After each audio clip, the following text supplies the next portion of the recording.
voluntad de la autoridad. A esa ley perfectible de 189 artículos, hoy se pretende una amplia reforma para hacerla funcional.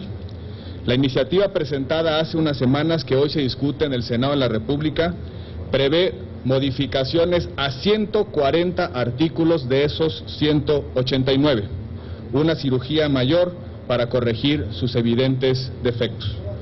Vamos a concurrir a este proceso legislativo con propuestas y nuestros votos para reformar la ley que fue publicada por el presidente Peña Nieto en enero de este año. Lo haremos porque tenemos la convicción de que esa ley, tal y como está, no le es útil a las víctimas. Actuaremos con sentido de responsabilidad sin renunciar a nuestra obligación de señalar otros modelos y otras políticas son más eficaces para alcanzar los objetivos de protección efectiva a las víctimas.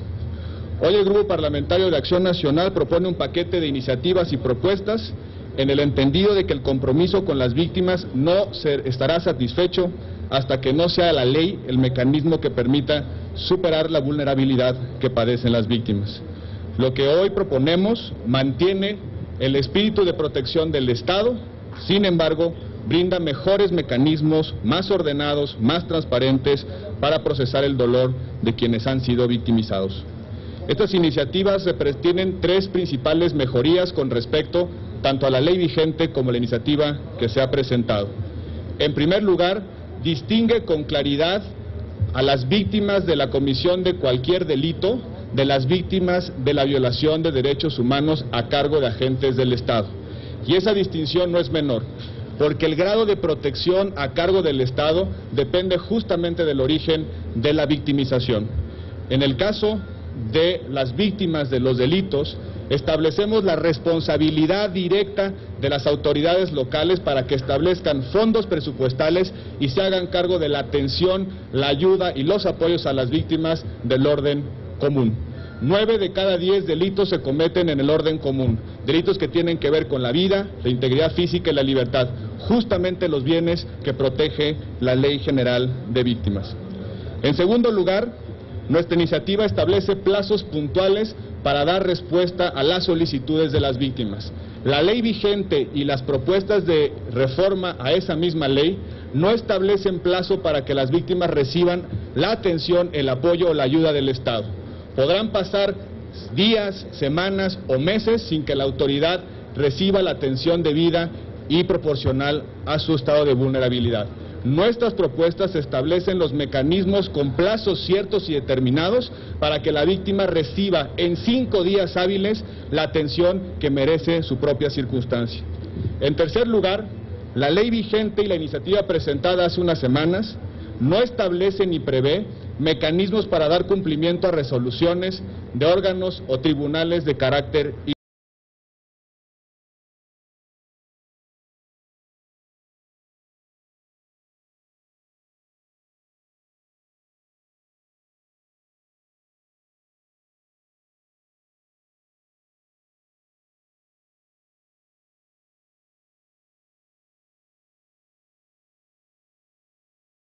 humanos que reconocen que una persona ha tenido una violación de derechos humanos y que exigen la reparación debida a su circunstancia.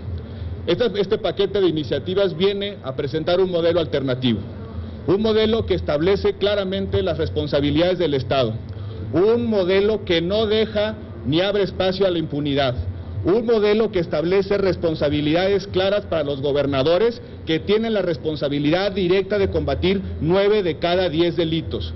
No nos parece el modelo ideal que mientras los delitos se cometen en los estados, la federación paga la omisión y la generación de espacios de impunidad a cargo de los gobernadores. La responsabilidad de atender a las víctimas en sus circunstancias es una responsabilidad compartida. El modelo actual, tanto de la Ley General vigente como de las iniciativas presentadas, simplemente establecen que la Federación se haga cargo de los delitos que le corresponden combatir a las autoridades locales. Si atendemos la existencia de fondos estatales, podemos multiplicar los recursos de atención a víctimas y además generar incentivos virtuosos para que las autoridades locales asuman de manera efectiva su responsabilidad de combatir el crimen. Este modelo es resultado no solamente del análisis de los señores y señoras senadoras, es resultado de unas mesas técnicas de reuniones con los expertos. Define con claridad los derechos de las víctimas y también define con claridad las modalidades para que esos derechos sean plenamente satisfechos.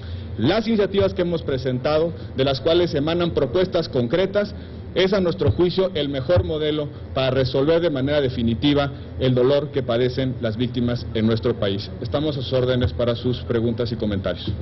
Pregunta Víctor Mayén, de Rumbo de México.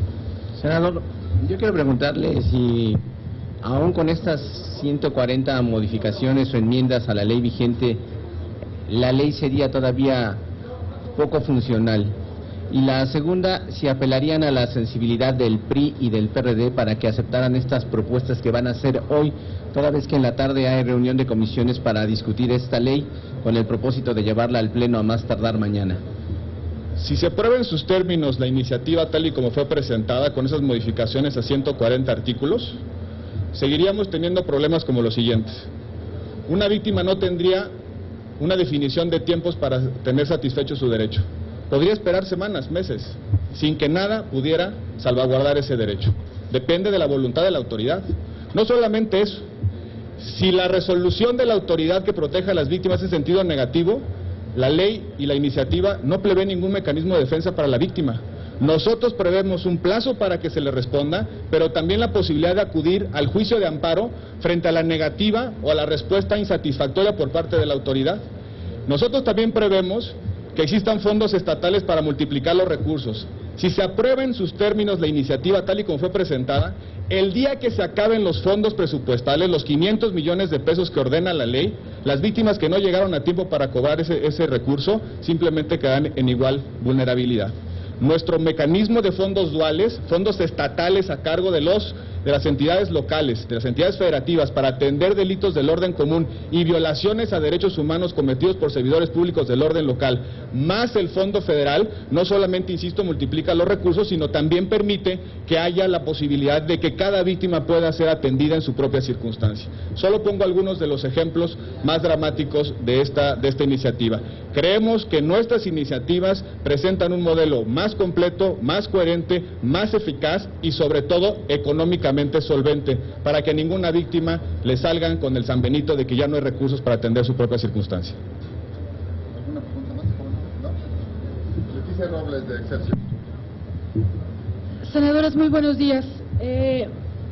Tengo una duda en función de lo que leí de su iniciativa y quiero que me lo expliquen, y voy a leer lo que me genera la duda. Proponen establecer el mecanismo de reconocimiento de la jurisdicción de los tribunales internacionales en los términos y conforme a los procedimientos determinados en los instrumentos internacionales que los originan, precisando que sus resoluciones no requieren el reconocimiento de las autoridades mexicanas y que serán eficaces en cualquier fuero.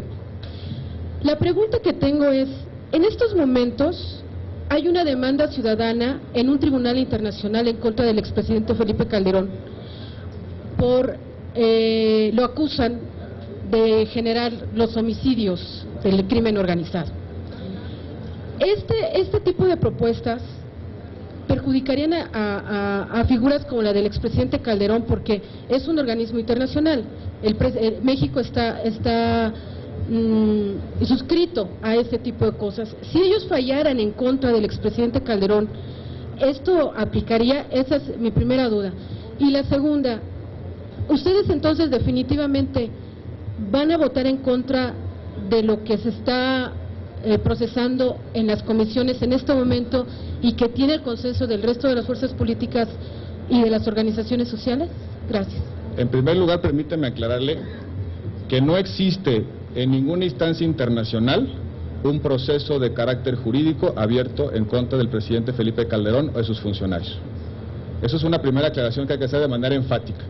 Y no solamente porque no se han estimado los supuestos para ello, sino porque tenemos la convicción de que no hay bajo ninguna circunstancia posibilidad alguna de que eso se instaure, porque un gobierno que asume su responsabilidad, la más básica, que es proveer de seguridad a sus ciudadanos, no solamente requiere el reconocimiento de sus ciudadanos, sino también de la comunidad internacional, como el propio presidente Felipe Calderón ha tenido en distintos momentos. Esa es la primera aclaración. La segunda, Nuestro modelo, lo que planteamos es una cosa absolutamente distinta.